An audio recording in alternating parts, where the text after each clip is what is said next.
கண்ணு நிறைந்திருக்கக்கூடிய தடையை நீங்கம்மா பிரச்சாரத்துல இது மக்கள் மத்தியில நல்ல வரவேற்பை பெற்றிருக்கின்றது.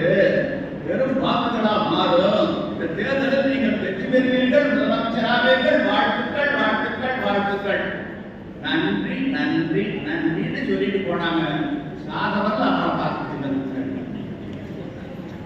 எல்லாத்தையும் நம்பி நம்பி நம்பி நம்பி நம்பி நம்பி நம்பி நம்பி நாம் ஏமாந்துட்டோம். இதற்குடைய நிலைமை என்னன்னா, கண்டு எவ்வளவு பார்க்கிறார், நாடு கொஞ்சம் அடிச்சோம். டாஸ்மாக் முதல்ல 42.8 சதம். ஜெர்மன் வேண்டாம், ஃபாதர் ஆஃப் தி லா. சட்டத்துக்கு வரையறை சொல்றாரு. லா is an evil lesser than the criminal. ஆனா evil அல்ல. அதாவது சில தலைவர்கள் சொல்லுவாங்க, நாங்கள் ஆட்சிக்கு வந்தோம் ஒரு சொட்டு ஆட்கள் இருக்காது, ஒரு சொட்டு ஆட்கள் இருக்காது. அதெல்லாம் அவர்கள் கொண்டிருக்கக்கூடிய ஆர்வத்தோட புரிதலினுடைய வெளிப்பாடு. ஆட்கள் இல்லாத உணவு உலகத்தில் கிடையவே கிடையாது. ஆட்கள் இல்லாத வானமும் கிடையாது. வில்லாச்சாரம் மட்டும் வேறுபடுது. எல்லாமே ஆட்கள் இருக்குது.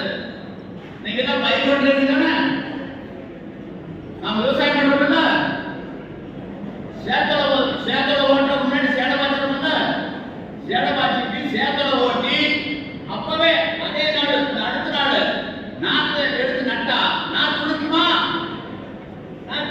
துணிக்காது. சேடை பாய்ச்சி சேத்தலை ஓட்டி ஒரு 10 நாள் அந்த சேத்துக்கு தண்ணி விட்டு அதை புடிக்க வச்சு புடிக்க வைக்கும் போது ஆத்திரம் வந்துடும்.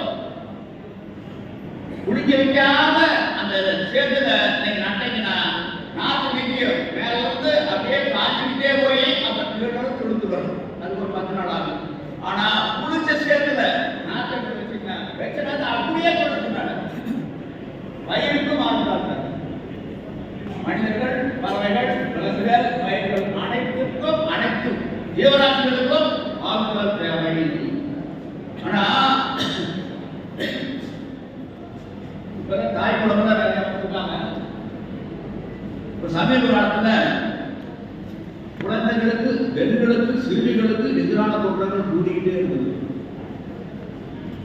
கூடிட்டு இருக்கல, பெண் சீண்டங்கள், பாலியல் குற்றங்கள் கூடிக்கிட்டே இருக்கு. பீகார் ஒரு மாநிலம்.